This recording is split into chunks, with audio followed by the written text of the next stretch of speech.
It's a deep dive. Yeah, but focused on, how to actually achieve that natural flow in English, real fluency, Yeah. not just textbook stuff. Exactly. It's less about drilling grammar rules and more about, well, experiencing the language. The source material we looked at describes it as a, quote, long, relaxing, and very useful conversation. And the whole mission, really, is to get you, the listener, ready to just listen, learn, and crucially speak English naturally over a good stretch of time comfortably. It's about creating this low-pressure environment for conversation. Which feels really different, doesn't it? Because so often language learning comes with this weight of expectation or fear. And what really jumped out at me from the sources is this core idea.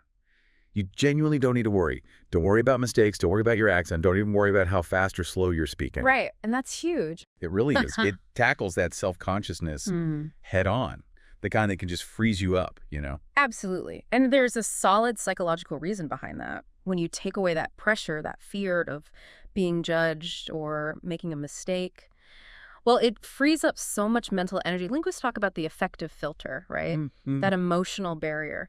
This approach basically lowers it dramatically so you can actually absorb and, importantly, produce the language more effectively. Okay. The source puts it simply. The only important thing is that you practice, listen, repeat, and enjoy the journey. Which sounds lovely, but it's also really practical.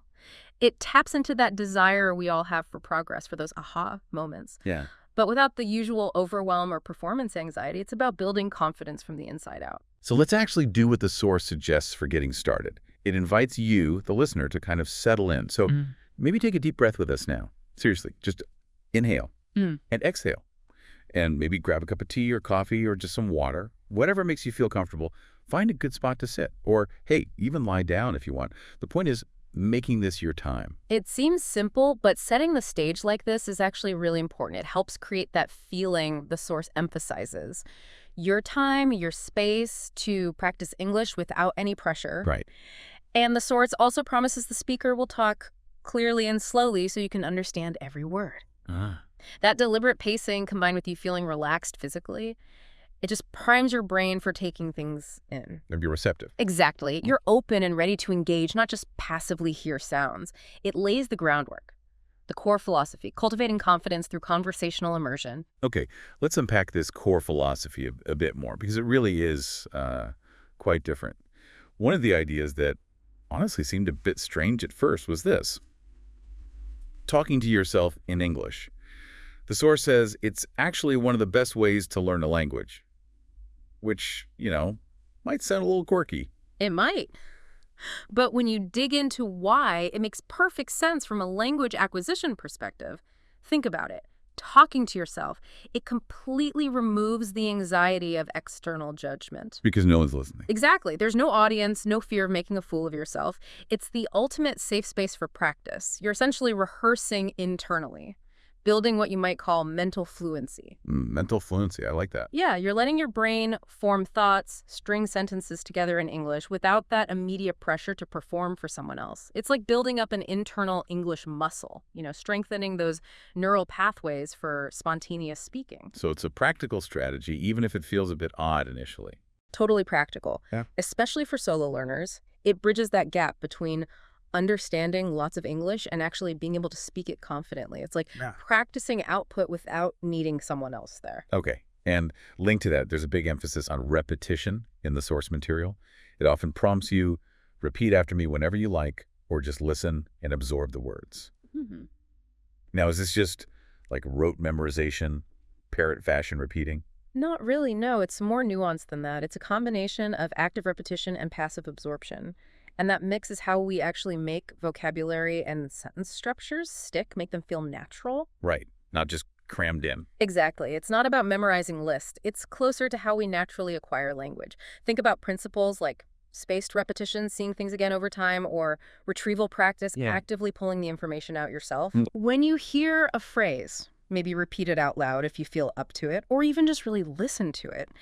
You're strengthening those connections in your brain. It makes the language more automatic, more accessible when you actually need it in a real conversation. So it becomes part of your natural thought process. That's the goal. Moving from thinking about the rule to just saying the thing, Yeah. from intellectual knowledge to like intuitive use. And then there's the next step, which is really interesting.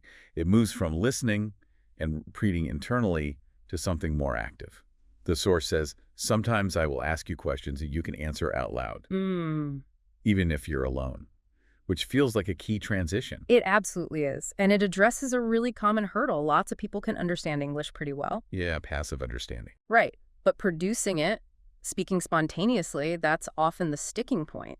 By prompting you to answer out loud, even to yourself, it forces a shift. From passive to active. Exactly. You're simulating a conversation. Your brain has to retrieve the language, formulate a response, kind of under a gentle time pressure. It trains that immediate response capability, improves your processing speed in English. It's actively bridging that gap between understanding and speaking. It builds real confidence in using the language spontaneously. So you're not just recalling facts, you're using them in a simulated interaction. Precisely. It turns theory into a kind of practice, even without a partner. 2. Personal foundations. Introducing self, routine, and daily life. Okay, so let's get into the practical stuff. Where does this journey begin in the source material? It starts very logically with self-introductions. Foundational skill, right? Absolutely. Can't really connect without it. And the method is clear. I'll go first, and then you can follow. It provides a model. The example is an English teacher, a content creator, someone who likes helping people learn. And their hobbies are listed simply. Reading books, watching movies, music, long walks in nature. Very relatable stuff. And looking closely at that example is really useful for any learner. It shows how you can give a decent introduction using simple, clear language. No need for fancy words or complex sentences. Right, just basic verbs and nouns. English teacher, reading books. Exactly. It demonstrates that clarity and directness are key. You can convey a lot with simple structures. It builds that foundation with high-frequency, useful language you can use straight away. Function over complexity. And then, importantly, it turns it over to you, the listener. The prompt is direct. Now it's your turn. Say your name out loud.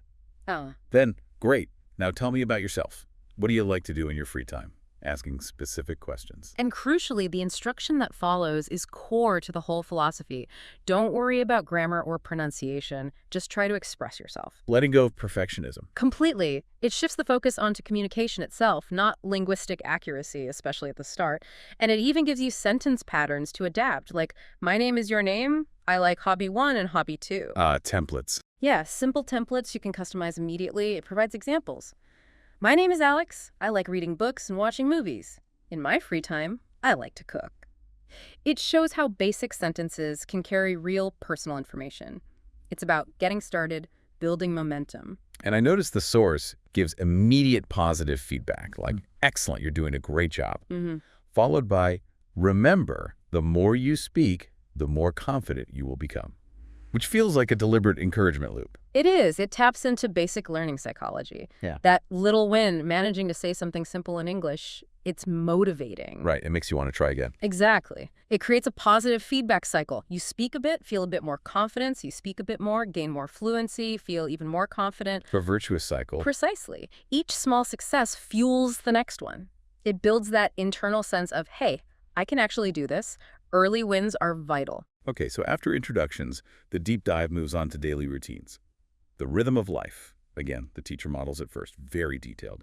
Waking up at 7.0, brush teeth, wash face, drink warm water. The small details are good. Yeah. Then breakfast, eggs, toast, tea, work at 9.00 teaching, making videos, lunch at 1.000, maybe rice, vegetables, chicken, a short rest, evening, walk or exercise. Dinner at 8:00, relaxing with a book or movie, bed at 10:30, it covers the whole day. It paints a full picture. And what's clever is how it immediately pivots to your routine. It asks you directly, what time do you wake up? What do you eat for breakfast? When do you start work or studies? Making it personal again. Right. It's not just listening comprehension. It's immediate personalized application. And the flexibility offered is key. If you want, you can repeat my sentences and just change the details to match your life. So use the structure but swap the specifics. Exactly. If the teacher says, I wake up at 7 and you wake up at 6:00, so you just slot your time in. I wake up at 6:00. It's an adaptable framework, super efficient for practicing common structures with your own information. And the source even gives a listener example, showing how that customization works. I wake up at 6:30. I brush my teeth and take a shower. For breakfast, I eat bread and butter with coffee. I start work at 8. and so on. Yeah, seeing that concrete example makes it clearer. And the value of practicing this daily routine stuff is huge. You're constantly exposed to high-frequency actions. Waking, eating, working, The sleeping. core vocabulary of life. Totally. And the common sentence patterns that go with them. It makes these essential phrases feel second nature, automatic. You're not just building functional English you can use right away. You're embedding the grammar almost subconsciously. You internalize the rhythm of how these things are typically said. Exactly. So talking about your day feels fluid, not like you're constructing every sentence from scratch. 3. Navigating practical scenarios. Role plays for real-world readiness. Okay, moving beyond personal descriptions, the source gets really practical with role plays, bridging that gap between practice and, the real world. Yeah, role plays are great for that. Applying the knowledge. First up, the basics. First meetings, simple greetings. It lays out a little script. Hello, how are you? I'm fine, thank you. And you? Nice to meet you. What is your name? Standard stuff. Yeah. My name is Mia. Where are you from? I am from Canada. How about you? Where do you live? And then a little description. I live in a small town near the mountains. What's good about that is it's not just isolated phrases, it's a complete mini conversation. It flows. Right. It shows the natural back and forth. Greeting, well-being check, names, origin, even a little descriptive detail. Having that framework helps you internalize the social script for introductions in English. It's immediately usable. Then a super common scenario. Yeah. Ordering food and drink. Cafe, restaurant, that sort of thing. Right. And interestingly, sometimes the source puts you, the listener, in the role of the waiter. Well, that's clever. Yeah. So the customer says, "Good afternoon. Can I see the menu, please?" And you, as the waiter, respond, "Yes, here is the menu." That forces active listening, doesn't it? You have to understand the request and respond appropriately. Exactly. It's not just about asking for what you want. And then it gives you the essential ordering phrases. I would like a cup of coffee and a piece of chocolate cake, please. Followed by the server's part. Sure. Would you like anything else? Polite refusal. No, thank you. That's all. And closing. Okay, your order will be ready in a few minutes. Standard interaction. And it throws in extra phrases, too, for variety. Can I have a glass of water, please? I want a bowl of soup. Could I have some French fries? Really practical stuff. High-frequency phrases you'll genuinely use. Plus, it reinforces polite forms like, I would like, or could I have. And the source explicitly says these little role-play conversations help you practice the kind of English you might use every day. Which is the whole point, isn't it? Practical application. You're not just learning words, you're learning how to do things in English, how to navigate common social situations. Yeah. It prepares you to step into those scenarios confidently. Next role-play takes us shopping. Asking about things, trying them on, paying. The example dialogue is in a clothing store. Excuse me, how much is this shirt? $20. Can I try it on? Yes, the fitting room is over there. Simple directions. It fits well. I'll take it. Decision made. Great. Would you like to pay by cash or card? I'll pay by card, thank you. Covers the whole interaction. Yeah, it's neat. And the source provides extra phrases for asking prices, which is useful, beyond just, how much is this?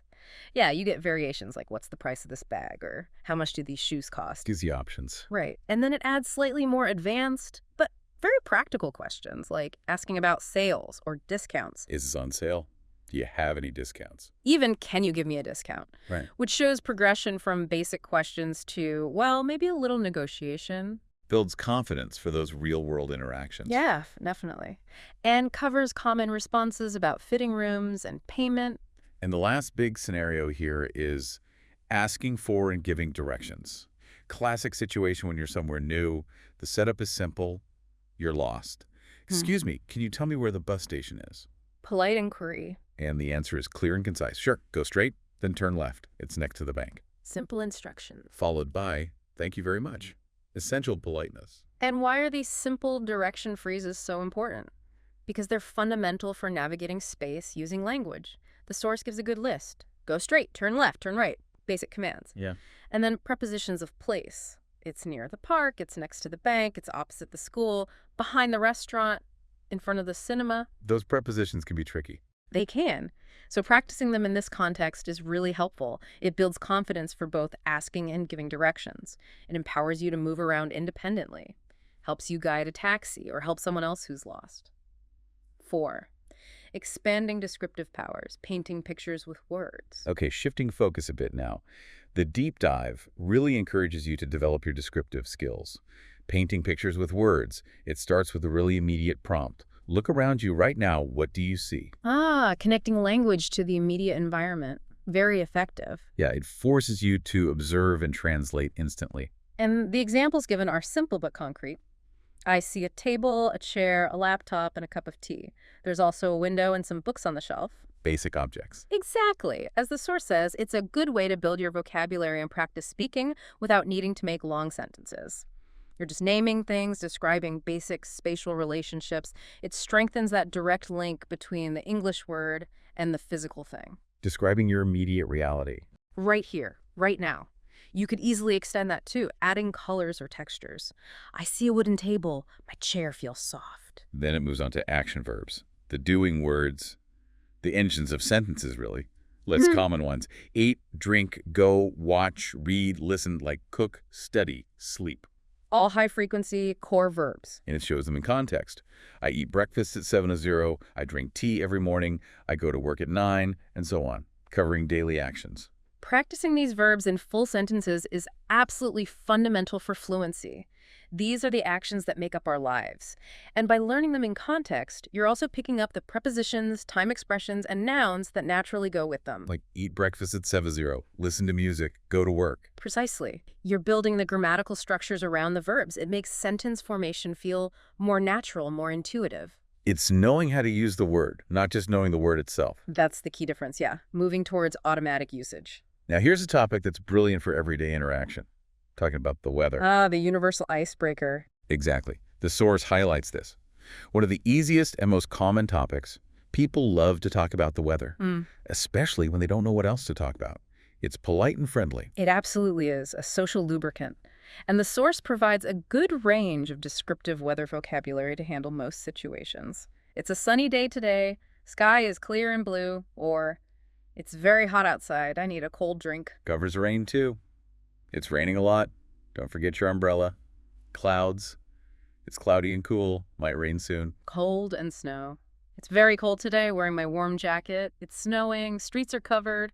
Gives you lots to work with. You can describe pretty much any day with that list. Yeah. And you can speculate too. I hope it stays nice, or complain, this rain is never going to stop. And it even includes a sample weather conversation, showing it in action. Hello, how are you today? Good. It's a beautiful day, isn't it? Using a tag question there. Nice touch. Yes, it is. The sun is shining and the sky is clear. Agreement and elaboration. I hope it stays like this all day. Sharing a wish. Me too. I love sunny weather. Expressing personal preference. Short, simple, effective. And even those brief exchanges build conversational muscle. It's not just describing, it's agreeing, sharing feelings, building rapport. That kind of small talk is crucial.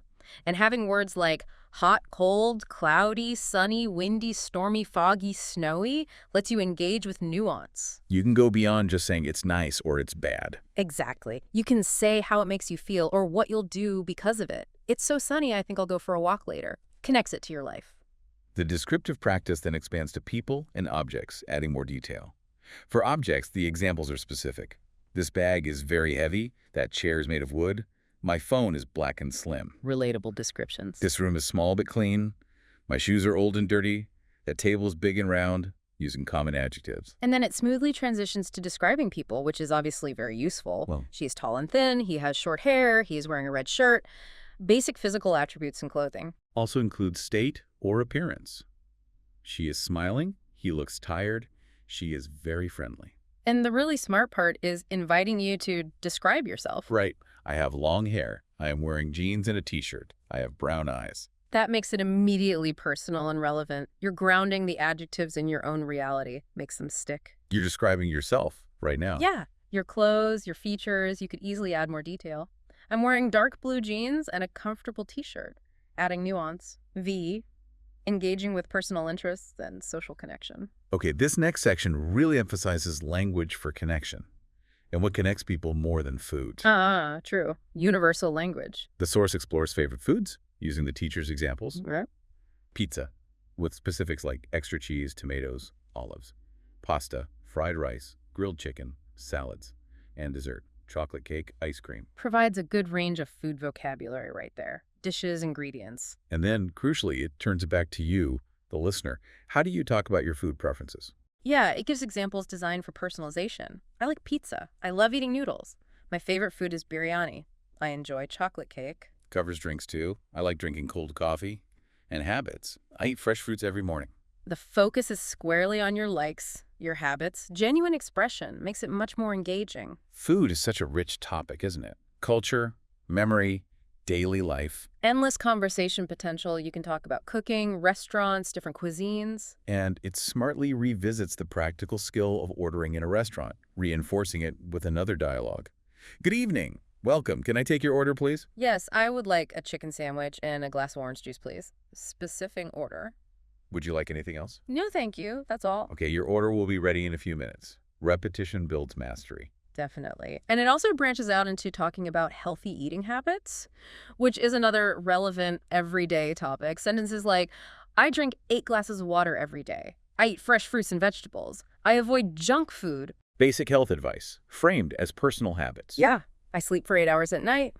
I go for a walk every morning. More examples. I drink lemon water. I eat an apple every day. I go jogging. Allows you to talk about lifestyle choices, wellness goals, moves beyond just taste preferences. Exactly. Holistic wellness. You could discuss recipes, managing stress, fitness routines. Okay, beyond food, let's talk hobbies. What we do for fun in our free time. The source defines it simply. Yeah. Activities we like to do in our free time. Straightforward. The teacher's examples. Reading, music, movies, walks, cooking, trying new dishes, relatable stuff. And again, listener examples cover a broad spectrum. I like reading novels. I enjoy playing cricket. I love listening to songs. I go swimming on weekends. I like cooking new dishes. I watch movies in the evening. Caters to different interests. But what's really valuable is the structured conversation that follows. It shows how to go beyond just stating your hobby. Ah, the follow-up questions. Right. What are your hobbies? Then responding to the answer, oh, that's interesting. How often do you do it? I do it every weekend. That sounds fun. I also enjoy reading books. It shows how to ask clarifying questions, share related interests. Turn small talk into actual connection. Exactly. You can talk about why you enjoy it, skills you're learning. I'm trying to learn guitar. It's fun but hard. Adds personality. From hobbies, we naturally move to family, another foundational topic. The teacher's example is straightforward. Small family, 4 people, parents, younger brother, self. Gives their professions. Father's a doctor, mother's a teacher, brother's a student. Mentions spending time together. Clear and simple. But families vary hugely, right? Of course. So the source smartly provides options for the listener, acknowledging different structures. You might have a big family, or 2 brothers and 1 sister. Maybe your father is a businessman, or mother is a housewife. It mentions joint families with grandparents, too. Shows the language is adaptable. Exactly. And the guided questions are gentle and polite. How many people are there in your family? What does your father do? Do you have any brothers or sisters? A natural way to inquire without being too nosy. Right. You can then talk about traditions, shared characteristics, family gatherings. Now getting a bit deeper, feelings and emotions. Expressing our inner world. The source provides that core emotional vocabulary. Happy, sad, angry, excited, nervous, tired, bored, hungry, thirsty. The fundamentals. And immediately puts them into simple sentences. I am happy today. I feel sad. I'm very excited. Using I am or I feel. Connects the word to the self-expression structure. Also covers physical states linked to emotion need.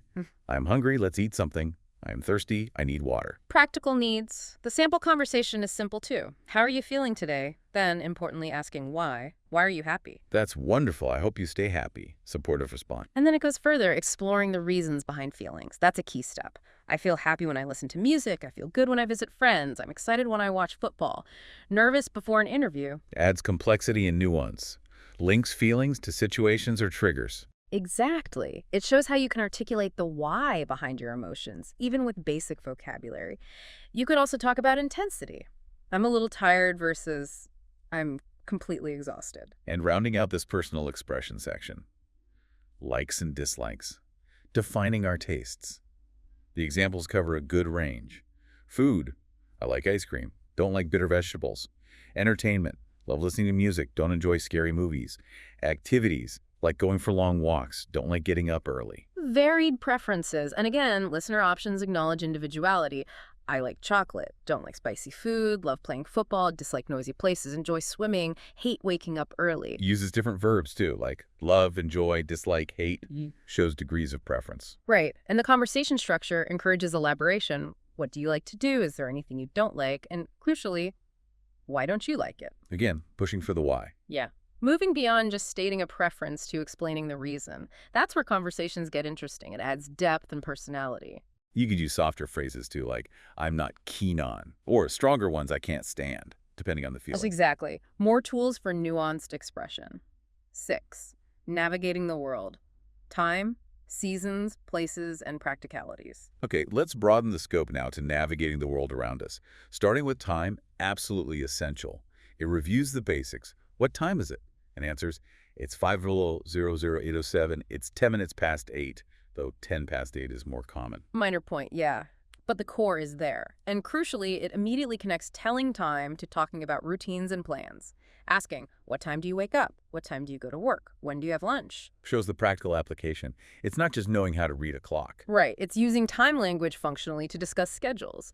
You could expand this easily to talk about appointments, deadlines, past events, future plans using time markers. My meeting is at 3 p.m. The train leaves in 10 minutes. From time, we move to the cycles of nature. Seasons. It lists the 4 main ones: spring, summer, autumn or fall, and winter. And notes each has its own weather, activities, clothes. Sets the scene. Then it gives descriptive sentences for each. I like spring because the flowers bloom. Summer is very hot. In autumn, the leaves fall. Winter is very cold. Connects the season to a key characteristic or activity. Enjoy eating ice cream in summer. Wear warm clothes in winter. And the conversation prompts make it personal. Which season do you like the most? Why do you like it? What activities do you do then? Encourages you to relate the language to your own experiences and feelings about the seasons. You can talk about seasonal holidays, food, the feeling of the air, the changing light, as a nice descriptive layer to conversations. Then, navigating our communities, Hmm. public places, where we go in daily life. Lists common spots, parks, libraries, bus stops, restaurants, malls. Everyday locations, and pairs them with typical actions. I go to the park, I read books in the library, I wait for the bus, I eat lunch, I shop. Builds vocabulary for errands and leisure. And the conversation focuses on frequency and preference. Do you go to the park? How often do you visit the library? Do you eat at restaurants often?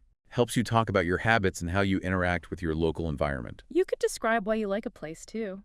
The library is so quiet and peaceful. Or compare places. I prefer to local market to the big mall.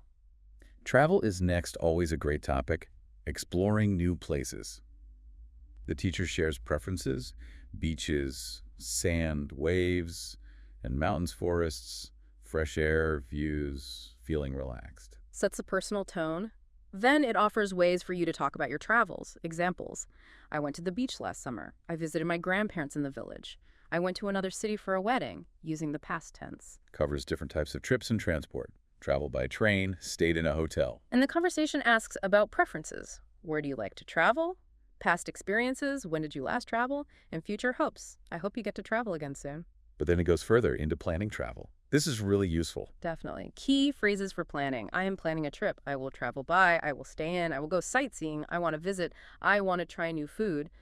Covers intentions and desires. And the accompanying dialogue walks you through a planning conversation. Where are you planning to go? How will you travel? When will you leave? Where will you stay? It covers the whole process, destination to logistics.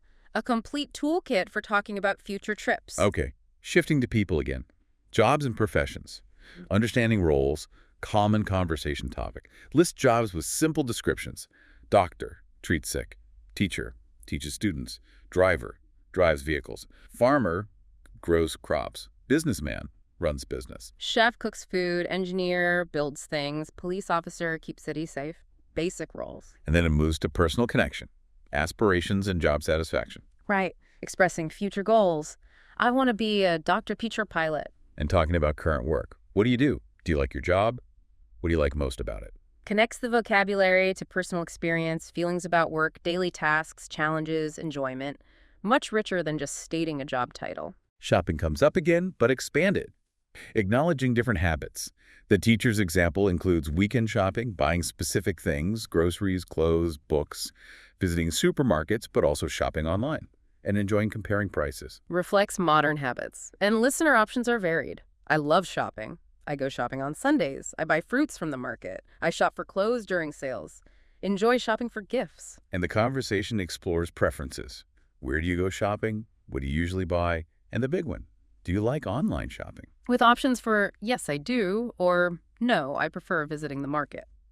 Covers different styles and the online-offline choice. Allows discussion about convenience versus experience. Holidays and festivals, celebrating special times, sharing culture. Teacher's favorite is New Year's Day. Family, friends, dinner, countdown, resolutions. Personal example. Then it broadens out to mention diverse festivals. Christmas, Eid, Diwali, New Year, Halloween. Acknowledges variety. And crucially, links them to activities. Mm-hmm.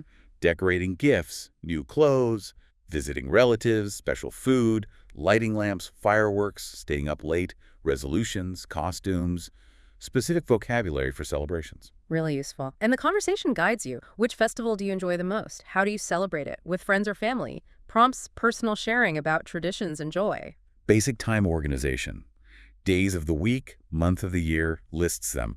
Monday to Sunday, January to December. Foundational. But shows how to use them contextually. Today is Monday. Meeting on Wednesday. Movies on Saturday. Sunday is a holiday. Same for months. My birthday's in January. Weather in April. Holidays in August. December is very cold. Linking them to events or characteristics. And the dialogues integrate them naturally. What day is it? What do you do on weekends? Favorite day? When is your birthday? Which month do you like? Practical application.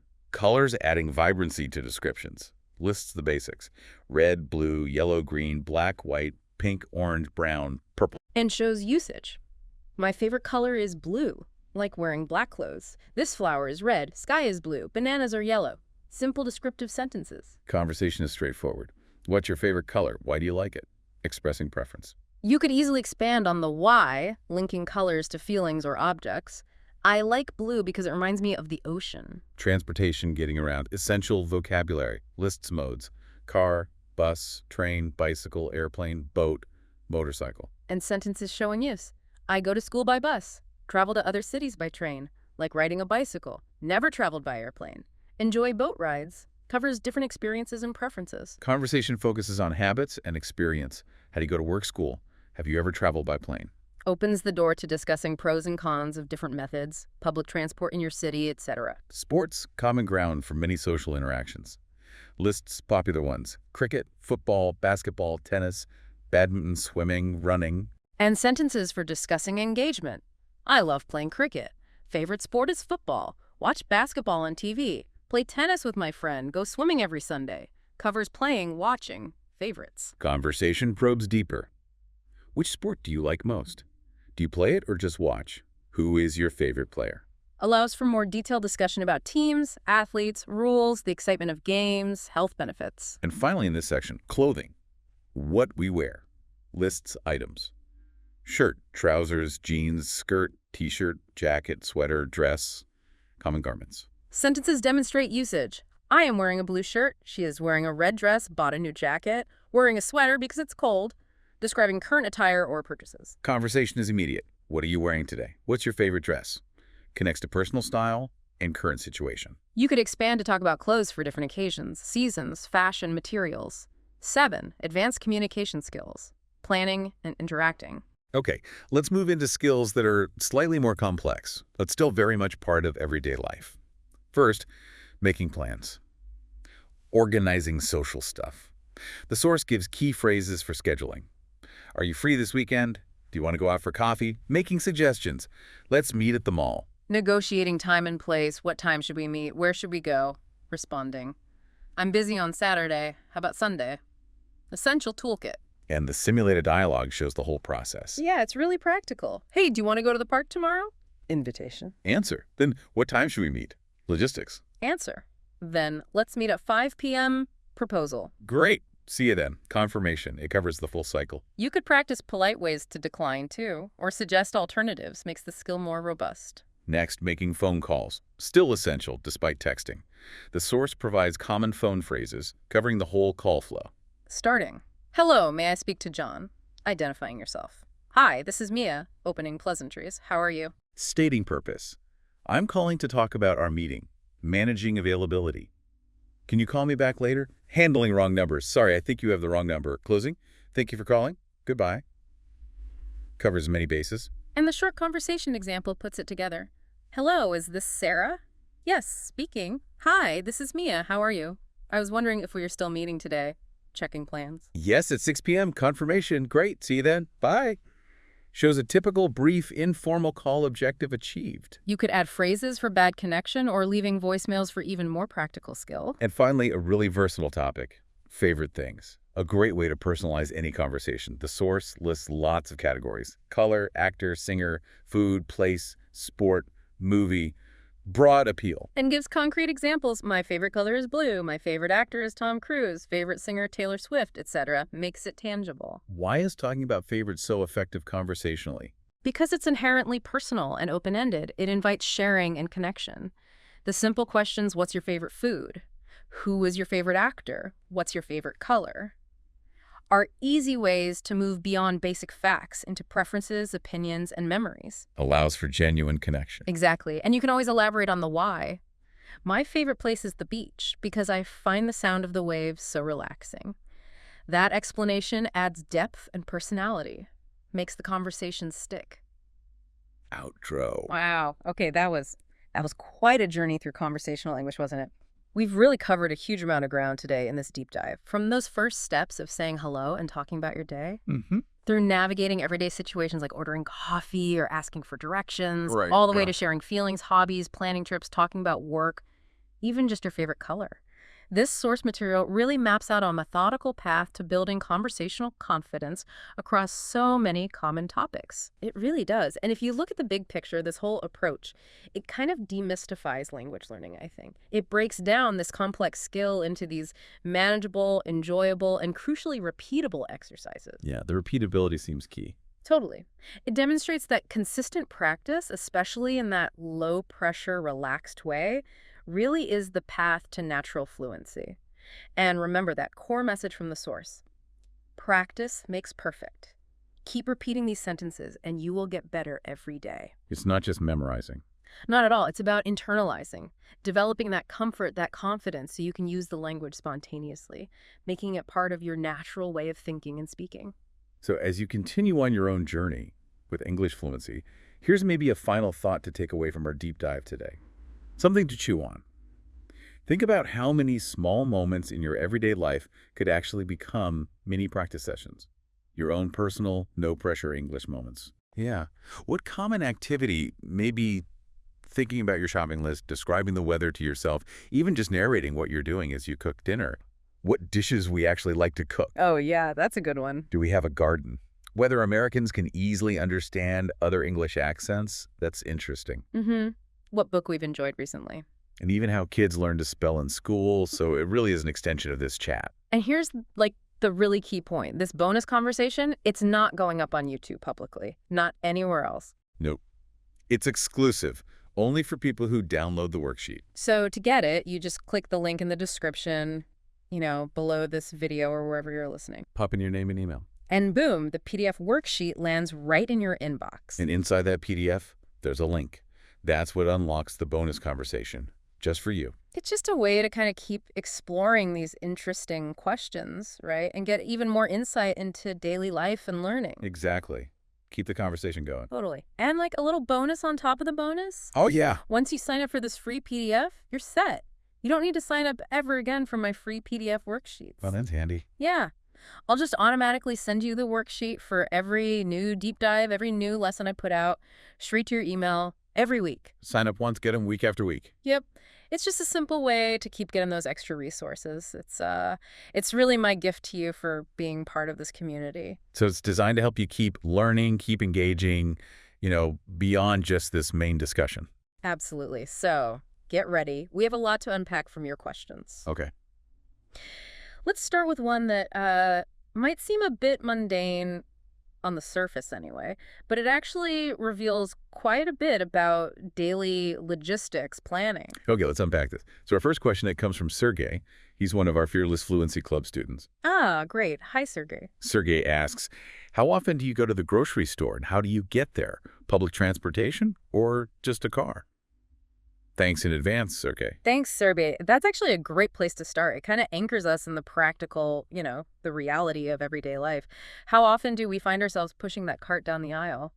I would say looking at our typical week, Mm-hmm. probably maybe twice. Twice a week, yeah. That sounds about right. Though it's not always like rigidly scheduled. No, no. We usually have one big shop, right? Right, the big one. That's like the strategic mission. Exactly. The big shop, usually once a week. Yeah. It's where we go in with a list, kind of knowing roughly what meals we're planning, Trying to plan. Yeah. trying to plan. Mhm. And we buy, the bulk of the groceries. Staples, meat, frozen stuff, maybe produce that lasts a bit longer, that Mhm. kind of thing. And then there's the inevitable, the little shop. The little shop. Yeah. That's the emergency run. You always forget something crucial on the big trip. Always. Or you realize you needed something specific that, oops, wasn't at the main store. Or you just run out of milk Mm-hmm. or bread midweek. Happens all the time. So that second trip, it's usually smaller, faster, Yeah. often totally unplanned. Yeah, that's the oops, we need milk, or oh no, the bananas are all gone trip. Exactly. And thinking about who does which trip, you mentioned you don't hit the big grocery stores quite as often anymore. Well, yeah, because my main workplace now is pretty far from those like bigger grocery store hubs. Right. So I'm kind of geographically distanced from the grocery store action, you could say. And I am much closer to the action, especially the action involving taking a toddler into the grocery store. Oh boy. That is a whole different kind of action movie, let me tell you. The toddler in the cart saga. Yeah. Navigating those narrow aisles with a small person who wants to grab literally everything. It's an experience. It definitely adds a layer of complexity to that little shop, no question. So, okay, that's frequency, basic strategy. What about getting there? Sergey asked about public transport versus a car. Right. Now, technically, we live relatively close to a grocery store. I No. mean, distance-wise, we could probably walk there. We could walk there, but walking back with like several bags of groceries. Oh, forget it. That would be torture. Maybe one bag, okay. But a week's worth? Nope. Thank you. And that really shows a common thing in a lot of the U.S., right? Like, cities might be getting more walkable, but the infrastructure, it's often just not set up for carrying a bunch of groceries on foot for, any real distance. And biking. That's another option in theory. In theory, it's probably close enough to bike, maybe, 30 minutes each way? Something like that. Yeah. I've thought about it. It's kind of on my someday bucket list. But again, the infrastructure thing is a huge hurdle. Huge. You'd be sharing the road with cars going pretty fast sometimes, and dedicated bike lanes. They're not always there, or they just end randomly.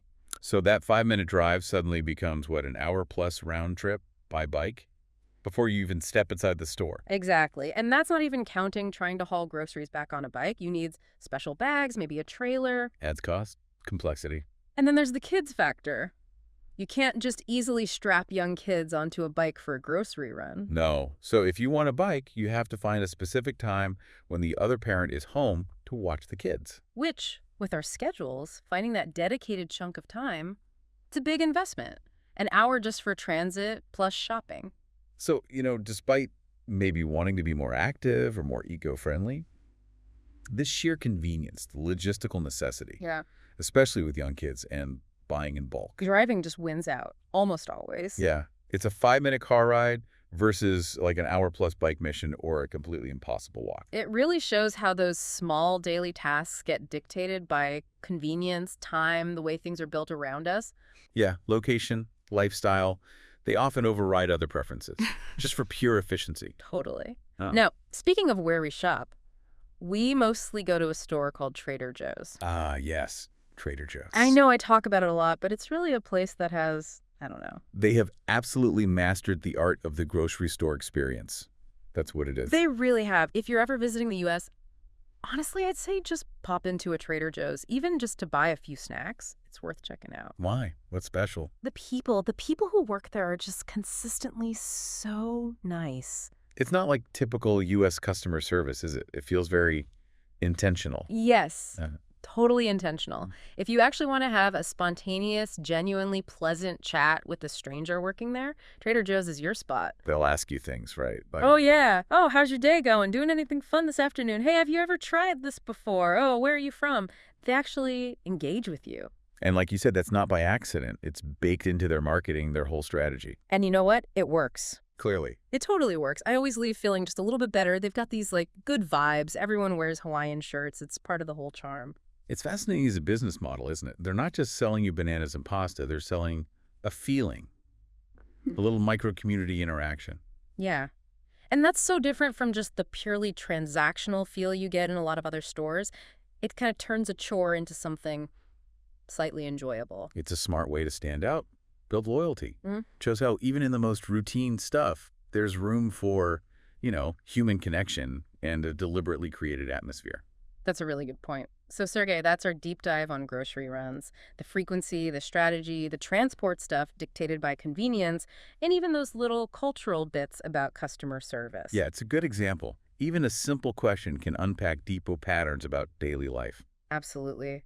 And that kind of leads us to a question that's maybe less about logistics and more about the overwhelming reality of modern life itself. Right. We're shifting gears a bit here, moving from a fairly light question to a much more serious one. Indeed.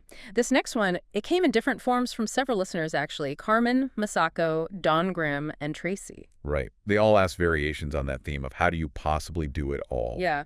And they listed things they see, kids, running the business, managing the house, food, maybe the chickens got mentioned somewhere. Just this really long list of, well, busyness. It is a lot. Tracy specifically said, Vanessa, you are so busy. I believe your daily life is quite hectic. You must care for 3 children, film lessons, prepare lesson plans, among other things. I am just curious if you have time for yourself. Wow. Yeah. Dongram asked, do you often do overtime? You run your business. I think it must be inevitable. Mm-hmm. Masako wanted to know, you have numerous roles and responsibilities. What's your highest priority? Oh, gosh. And Carmen asked, how many times a week can you carve out spare time for yourself? Thanks a lot, dear teacher. Ah. So the core here, it's really about managing all that complexity, right? Juggling all these demanding roles and just trying to keep your sanity. Yeah. How do you do so many things without just completely collapsing? It's a question so many people wrestle with. It really is. And the simple answer, maybe a bit blunt, but We don't do it all. that's it. That's the absolute key principle, isn't it? You cannot, and honestly, you probably shouldn't try to do everything. No way.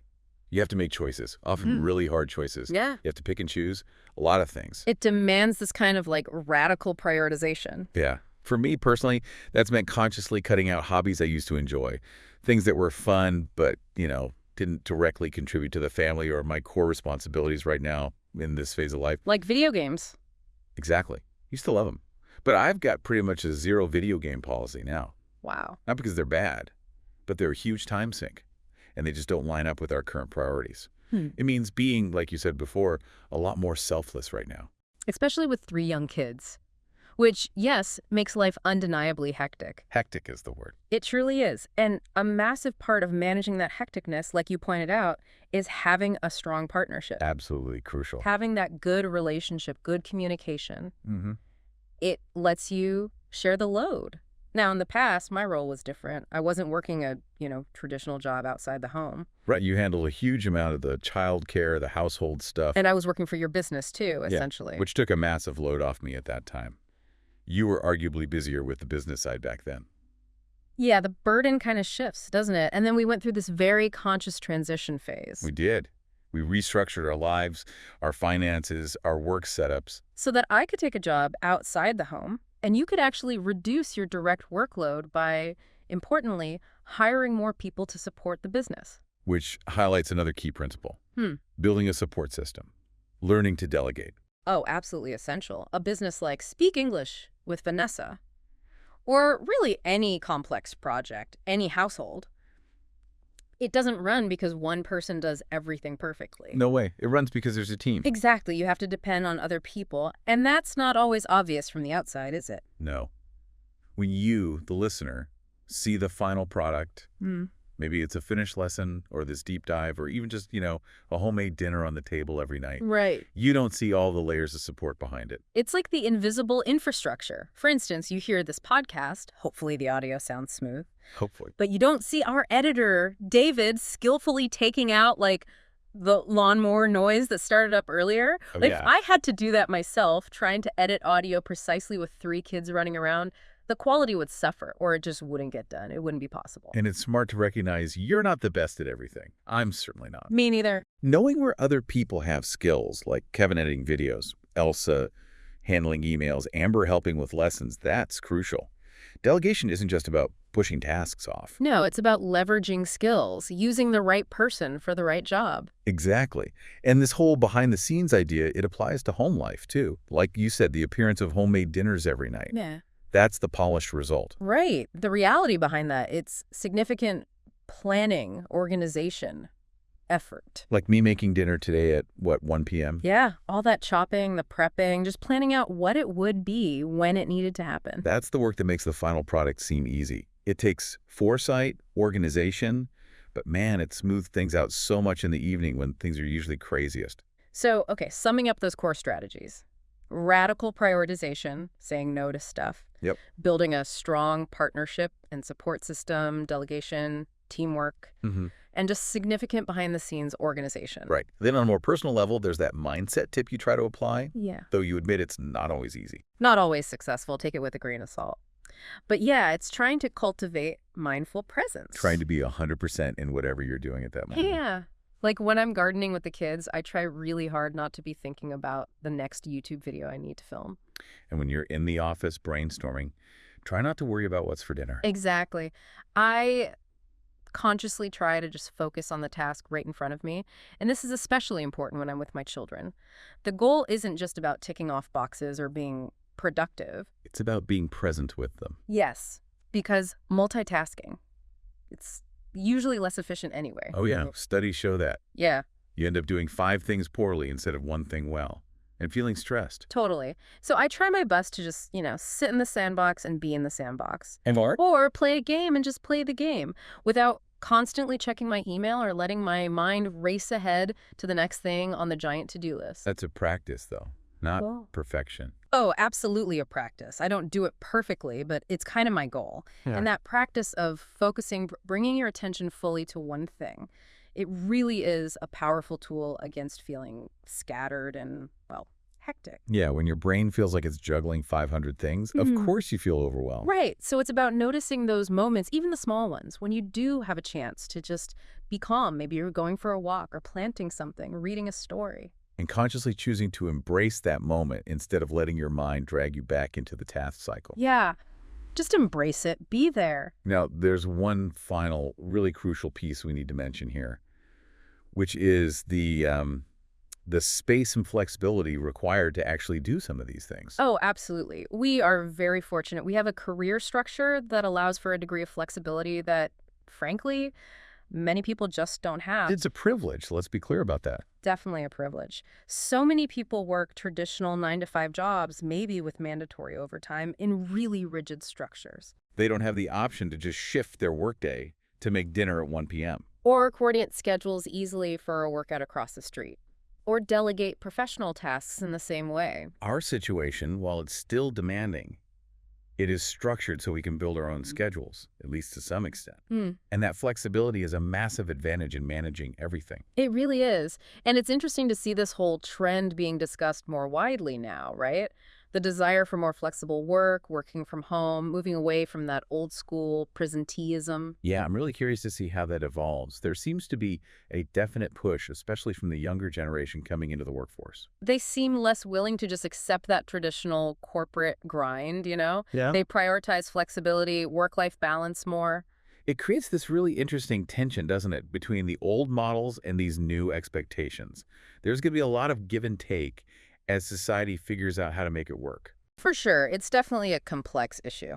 And as this question from Carmen, Masako, Dongrim, and Tracy shows, it's something on a lot of people's minds. It's a can of worms, like you said, but a really important one to dive into. Yeah, definitely worth spending some time on. And that need for balance, which came up explicitly in one of those questions, leads us really nicely into the next topic. That's right. This one's from Eleonora. She asked, do you do yoga? But then she added the crucial part, in order to balance yourself. Connecting activity directly to self-care and balance. Thanks, Eleanor. Yeah, thank you, Eleonora. So first part of the question, do you do yoga? No. Not currently. Not in any, consistent way. I've tried it. We did it together, remember? For quite a while back in South Korea. We did. That was probably the longest stretch, maybe a year. Something like that. And honestly, it's just not really for me. I like the idea of yoga. I like the vibes, but I have zero flexibility, like none. Mhm. So I found it more frustrating than balancing. See, I'm the opposite. I actually like doing yoga. But like so many things we've just talked about, I feel like I don't have a life for it right now. That seasons of life thing again, prioritization. Exactly. I would absolutely love to go to a real in-person yoga class. Maybe twice a week. That sounds amazing. Hmm. But right now, I'm choosing to be the main caregiver for our youngest all day. And fitting work into naps and after bedtime. Right.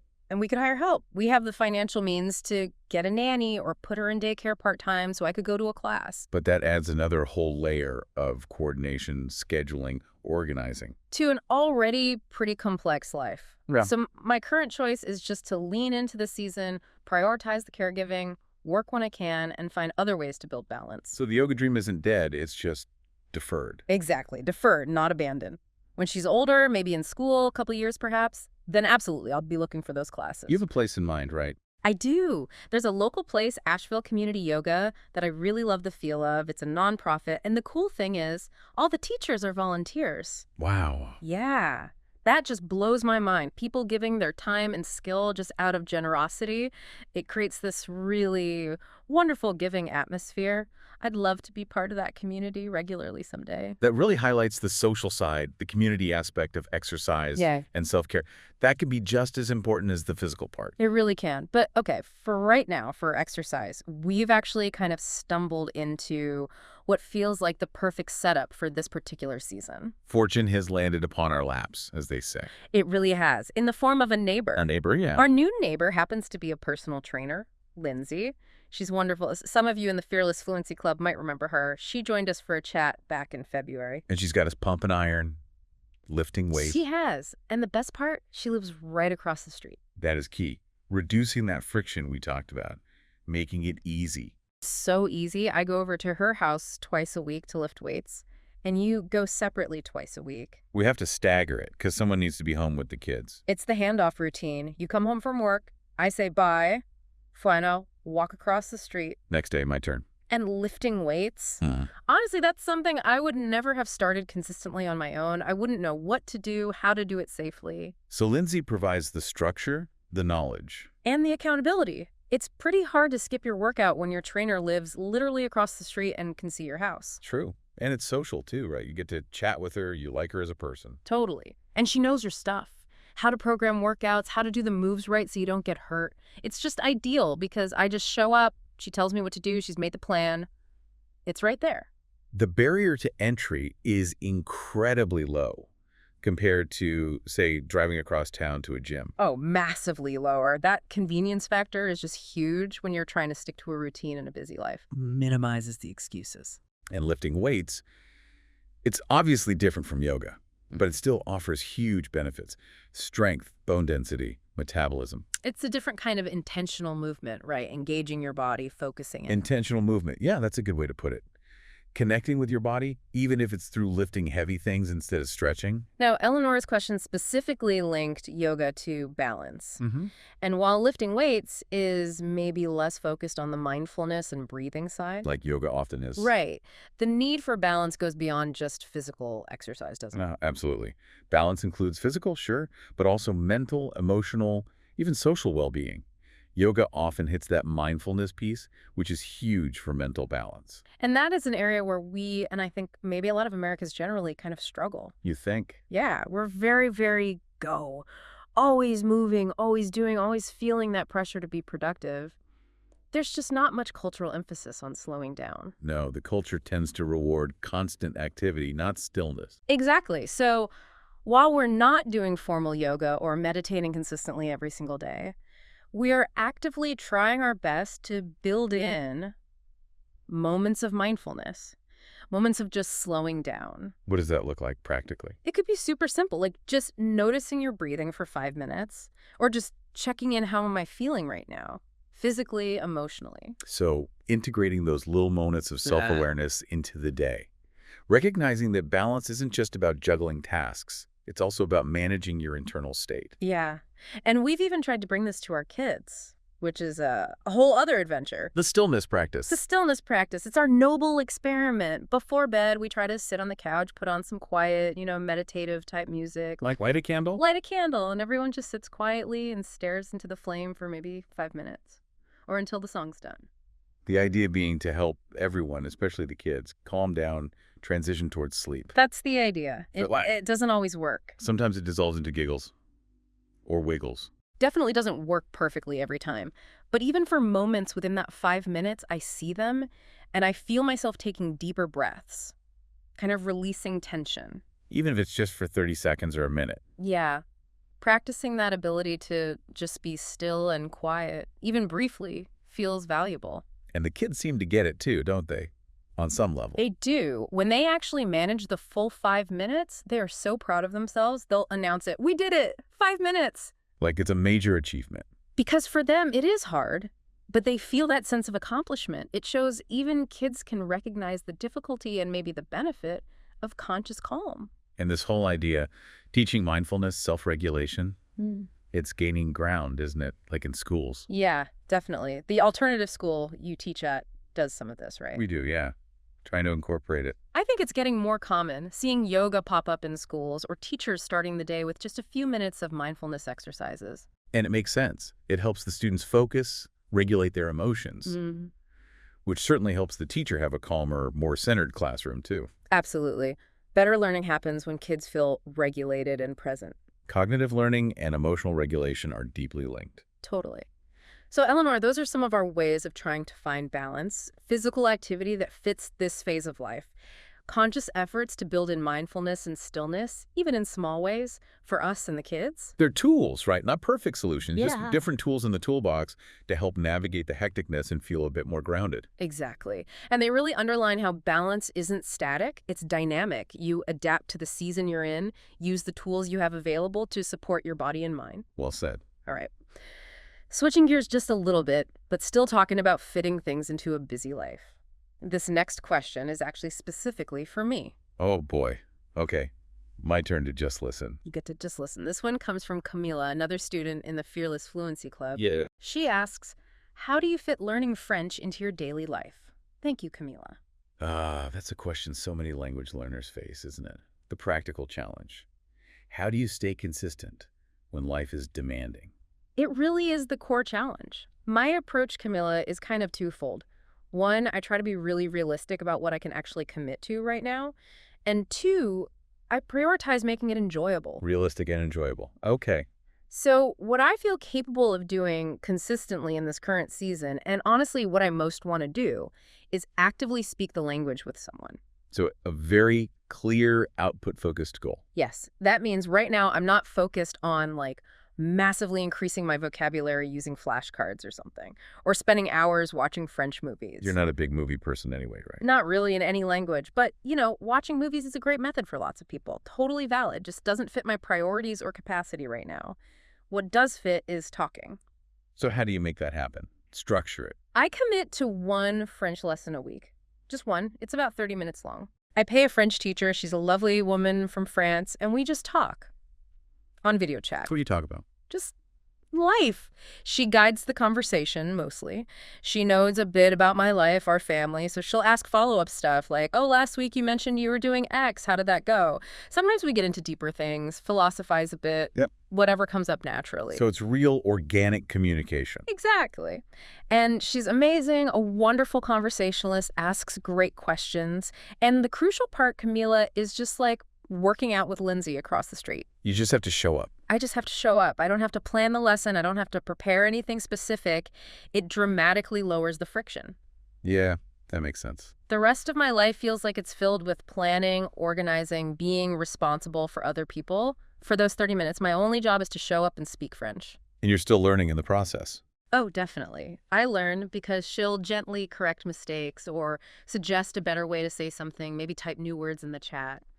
But the main goal isn't drilling grammar, it's the practice of speaking, producing the language in a real interaction. Consistent output practice. That's key for fluency. Yes. For me right now, it's about maintaining the level I have. It's dedicated time just for me, it's enjoyable. And it feels productive because I'm keeping the language alive, keeping it accessible for maybe when I have more time later for deeper study. I actually get excited for that 30 minutes of French chat each week. It's fun. And that really highlights a core principle in language learning, doesn't it? The absolute necessity of active output, input listening, reading. It's foundational. You need it. Totally. But you don't actually develop fluency, that ability to retrieve words quickly, build sentences on the fly, without practicing speaking and writing. It's the difference between recognizing a word passively. And actually being able to use it yourself in a real conversation. Exactly. And this, honestly, this is the number one thing I tell my own students. If you are serious about improving your English, you must find time to speak it regularly with another person. Make it non-negotiable. Yes, if you feel like you genuinely cannot find 30 minutes a week, just half an hour, to speak with someone, you need to seriously reevaluate your priorities because it is absolutely possible. 30 minutes. Yeah. Once a week. Why is it so vital? Okay, first, accountability. You've got a time booked with someone else. Second, it's real. It's authentic conversation. You have to understand in real time, react, formulate your own thoughts, respond. You're not just passively taking stuff in. No, you're not just reading a book or watching this video. You are active. You're participating in this dynamic exchange. That real-life communication builds confidence and fluency faster than almost anything else. It forces you to use the language under a bit of pressure, which is where the real growth happens. It does. And look, it can feel incredibly scary, especially at first. I get it. You might feel nervous, unsure what to say, worried about mistakes. All of that is totally normal. Everyone feels that way starting out. Everyone. But you can do it. And it's essential if your goal is genuine fluency, real confidence. You want to communicate in English. Speaking is the practice of communication. You got to do it. And finding a supportive place to do that practice can make all the difference. Oh, absolutely. Which ties back nicely to the Fearless Fluency Club students like Camilla who asked this. One of the best features of the course, I think, is the student-led speaking groups. Right. Students meeting up specifically to talk. Yes. They get together on Zoom multiple times a week just to practice speaking with each other. It's like a built-in community just for output practice. Exactly. And because everyone in the group is also learning, they understand. They get that nervous feeling, that frustration of not finding the right word, the hesitation. They support each other. It is so amazing to see. That shared experience, the mutual support, Yeah. it lowers that psychological barrier, doesn't it? It really, really does. So if you're listening and thinking, okay, I need to speak, but who do I talk to? Consider joining the Fearless Fluency Club and jumping into one of those student-led speaking groups. Take the plunge. Yeah! It will feel scary the first few times. That's okay. That's expected. But after a few weeks, then a few months of doing it consistently in that supportive space, you'll be amazed at how much more confident you feel, more comfortable, even excited about speaking English. Plus, you make friends from all over the world. How cool is that? We've definitely seen students form real connections, haven't we? Even meeting up in person sometimes. Oh, it makes my heart so happy when I hear about students meeting up in different countries. That's the power of language, connecting people. So, Camila and anyone else wrestling with this, remember the principles. Be realistic. Find something enjoyable, like real conversation. Prioritize it. Lower the friction. Even just 30 minutes a week makes a huge difference. That's a great takeaway. Consistent effort, finding your way to practice, makes all the difference. Okay, let's move on. Our next question dives into another one of those everyday habits that turns out to be surprisingly revealing about culture. All right, this one's from Walter. He asked, do Americans brush their teeth in the morning? And then he wanted more detail. In general, do American people brush their teeth after or before breakfast, or twice? Warmest regards. Thanks, Walter. This is a fantastic question. Seems so simple, but wow, it highlights how even basic personal care routines can vary so much across cultures, even between individuals in the same culture. Definitely. First, the disclaimer, right? We can only talk about our habits, general observations, not for all Americans. Exactly. I think this is actually pretty varied. I don't think there's one single rigid standard here at all. It's funny how something so personal touches on those cultural norms about public versus private space, daily rituals. It really is. My most striking experience with this difference was when we lived in South Korea. Remember that? It was incredibly common there for people to brush their teeth after every meal. Oh, yeah, including lunch, Yeah. at work, at school. You'd walk into the office bathroom after lunch, and there'd be like a group of adults all standing at the sinks brushing their teeth together. Which felt weird to us at first, didn't it? Totally weird. Coming from a US background where brushing teeth felt like this very private, do it in your own bathroom kind of thing, seeing colleagues doing it publicly in a shared bathroom felt surprising, almost like unprofessional, which is completely irrational, but it just shows those ingrained expectations about what's public versus private hygiene. But then you quickly understood the practical side in Korea. Oh, I got it fast, Yeah. especially after eating kimchi. The little red pepper flakes. Always. Yeah. Stuck right in your teeth. So, brushing after lunch makes total sense from a comfort perspective, a social perspective. It's a practical response to the food and the cultural norms around appearance. Fascinating how diet shapes habits. So, okay, back to the U.S. context. Yeah. For us, and probably many Americans, the standard routine we learned as kids was usually Brush your teeth in the morning and brush them in the evening before bed. That was the basic instruction. and Walter's specific question. Morning timing. Before or after breakfast? Okay, thinking back to childhood, I think the general vibe was brush your teeth in the morning, and that usually meant right after you woke up, which is often before breakfast. Even though logically it makes more sense to brush after eating, right? To clean away the food. Totally. It makes more sense after, but the habit for many seems tied more to the wake up and get ready routine rather than the post-eating cleanup routine. Interesting. And what about now? What's our current habit? Nowadays, okay, I almost always brush my teeth in the evening before bed. That's pretty solid. In the morning, probably close to every day. Usually right when I wake up, before eating anything. Why before? Honestly, sometimes it's just motivated by not wanting you to smell my morning breath. So yeah, brush right after waking, then have breakfast, and I don't typically brush again right after breakfast, unless there's like a specific reason. Like getting bits and pieces of food out, as you say. Yes, that's my extra little habit I've picked up. Especially since I work from home now, it's easy. Sometimes after a meal, I won't do a full brush with toothpaste, but I'll just rinse my mouth and quickly run a toothbrush over my teeth. Just to dislodge anything obvious. Yeah, it's like my waving a toothbrush in front of your face magic, just getting rid of food bits. A pragmatic solution made possible by being home with easy bathroom access. Exactly.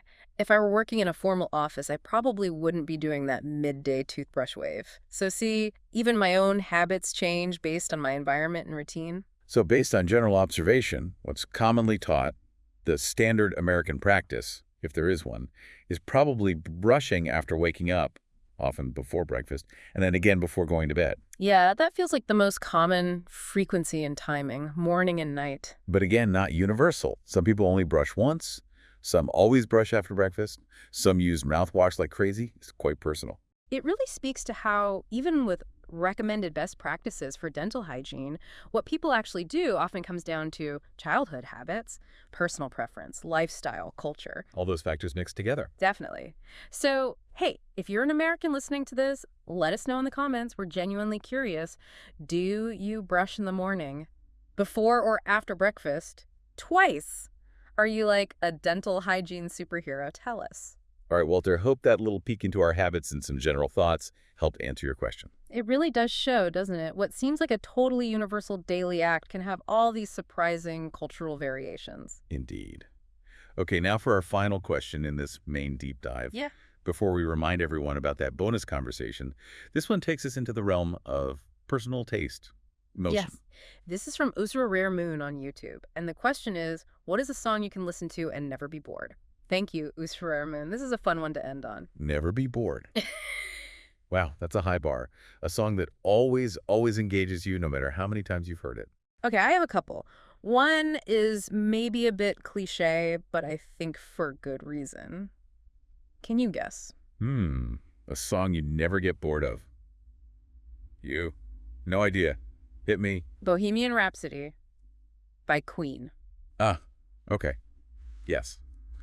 I can see that. That makes sense. It is just, it's not the most exciting song, isn't it? It's not repetitive at all. It's got different movements, that whole opera section, the hard rock breakdown. The quiet beginning, the big soaring end. Yeah. You can sing along to different parts, you can air guitar, you can totally headbang during the rock bit. It is, like, by definition, never boring because it keeps changing. That's very true. I mean, I don't necessarily want to listen to it every single day. Oh, me neither. But when I do hear it, yeah, I'm never bored by it. It always grabs your attention. Exactly. It commands attention. Okay, my second pick is quite different, more of maybe a deeper cut. Okay. My favorite musical era generally is probably the 1970s, and I absolutely love the singer-songwriter Joni Mitchell. Ah, Joni Mitchell. She's moody. She is very, very moody, which I know is not for everyone. You find her music a little too. A little too moody for me, yeah. Sometimes it all kind of blends together, feels a bit samey. Yeah, you said that it all sounds kind of the same to you, which is totally okay. Music is so subjective, right? Person by person. Totally. But for me, her song Coyote, I never get tired of it. It's from her album Hajira. The instrumentation alone is just incredible. Sparse but amazing. Just her voice, acoustic guitar, some conga drums, and this bass line that is just phenomenal. This really, really good bassist. So the musicianship itself keeps it engaging for you. Yes, the playing is captivating. But honestly, the main reason for me is the lyrics. I think Coyote has some of the absolute best storytelling lyrics ever written in a song. Wow. High praise. She just paints these incredibly vivid pictures, evokes these complex emotions about, like, transient relationships, freedom. It's poetry set to music. Even if the moodiness isn't your thing, the artistry is just undeniable for me. Okay, interesting. Two very different picks. Epic, rock opera, intricate, moody, singer-songwriter. They definitely are. What about you? You said you only picked one. Well, I narrowed it down to one that reliably always makes me feel excited no matter how many times I hear it. And that is Teenage Dream. Katy Perry. Yep. Ah, okay, yes. That's pure pop energy right there. It's engineered to be catchy, uplifting. I can totally see how that one is never boring. It just has this undeniable energy, right? And that perfect pop structure. It always makes you want to move or sing along or something. Okay, that makes total sense. Yeah. I was half expecting you to say a Simon and Garfunkel song, like, Sounds of Silence. Oh my gosh, no. Sounds of Silence might be the least exciting song ever created. Huh. It's beautiful, but yeah, certainly not one you'd call never boring. Another Simon and Garfunkel song is one I could listen to endlessly. Oh, which one? Cecilia. Cecilia, you're breaking my heart. Okay, now, the lyrics to Cecilia, objectively kind of ridiculous, right? Oh, completely ridiculous. Making love in the afternoon with Cecilia up in my bedroom. Then, I come back and watch my face. When I come back to bed, someone's taken my place. It's absurd, not exactly relatable deep poetry. No, it's just silly. Yeah. But despite the ridiculous words, the vibe of that song, the rhythm, it's so infectious. The melody, the hand claps, that foot-stomping energy. It's possible to be bored by it. Impossible. Every single time I hear it, I just get excited. So for that one, it's all about the feel, the rhythm, the pure musical energy. That overrides the weird lyric. Totally. It's just pure joy in musical form. I remember the other night, I was coming home after hanging out with some friends, and that song came on the radio right as I pulled into the driveway. Oh, yeah. And you know those songs where you just can't get out of the car yet. You have to sit there and finish it. The driveway songs, yes. Cecilia is totally a driveway song for me. I just sat there bopping along to see you breaking. I was so excited. It was great. Just hit perfectly. That connection between a song and a specific moment or just a feeling. It's powerful. It makes it more than just music. It's like an anchor for a good feeling or a memory. Exactly. So, okay, apparently for you it's Bohemian Rhapsody, Coyote, and... Oh, wait, did you have a third? I do have one more. Can I add one more? Go for it. This one is on the total other end of the spectrum. From Joni Mitchell, from Queen, even from Katy Perry and Simon and Garfunkel. Okay. If you want a song you can listen to and never be bored, but maybe you'll be a little bit scared, Scared. try Prison Song by System of a Down. System of a Down. Yeah. Okay. Definitely a different genre. Yeah. Metal, hard rock. Oh, yeah. It will absolutely blow you away. And, I mean, maybe literally blow you away. You might actually be scared. Okay. Noted. It's incredibly fast. It's super intense, politically charged, just relentless energy from the first second to the last. It demands your attention completely. If you listen, turn it up really loud. You have no idea what's coming, and it is definitely not boring. A recommendation that comes with a warning label. It does. So Uzra, Rare Moon, those are our picks. Bohemian Rhapsody, Coyote, Prison Song for me. Teenage Dream and Cecilia for you. It really shows how personal music taste is, doesn't it? Mm-hmm. And how different things make a song endlessly engaging for different people. Complexity, storytelling, pure pop catchiness, rhythm, raw energy. And how the context you hear it in can make a difference, too. Definitely. So, to all of you listening, we'd love to know, what's your song? The one you can always listen to and never get bored. Let us know in the comments. Yeah, please do. It's fascinating how music connects with us like that, on such a personal level. Rooted in rhythm, melody, lyrics, memory, all of it. Absolutely. Well, that wraps up the questions for this main deep dive. Thank you so much for joining me for this conversation, kind of exploring all these different topics that came from listener questions. You're very welcome. It's been really interesting to unpack the details behind these everyday habits and life strategies. And to everyone who sent in a question, Sergey, Carmen, Mixako, Dongrim, Tracy, Eleonora, Camila, Walter, and Isra Raremoon, thank you. Your curiosity is what makes these deep dives happen. Yeah, your questions are the source material we get to dig into.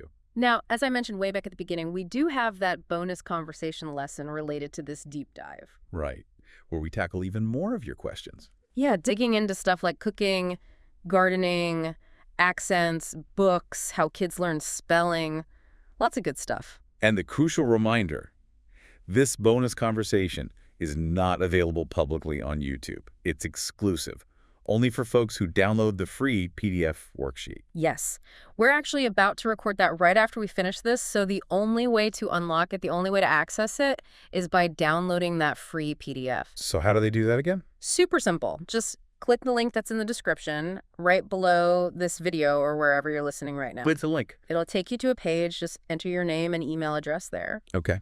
And then the PDF worksheet gets sent straight to your email inbox. And inside that PDF? Inside the PDF, you'll find the special link to view that bonus conversation lesson, unlocked just for you. It's that simple. Click the link, pop in your details, get the PDF, click the link in the PDF. Got it. Got it. And plus, remember that cool feature. Once you sign up for this PDF, you never need to sign up for my weekly worksheets again. Oh, right, the automatic delivery. Yeah, I'll just automatically send them to your inbox every week when a new one comes out. That's pretty cool. Way to keep getting those valuable learning resources without having to think about it. Exactly. It's my gift to you, really, for being part of this learning community. So thank you again for learning English with me through these deep dives. We're going to continue this conversation about listener questions in just a minute for our bonus conversation. See you over there. And I'll see all of you again next Friday for a new lesson right here. Bye-bye. But wait, do you want more? Think about it. We've spent this time unpacking how we navigate daily demands, find balance, fit in learning, even how we brush our teeth.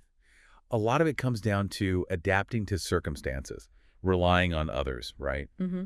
So it makes you think about your own life.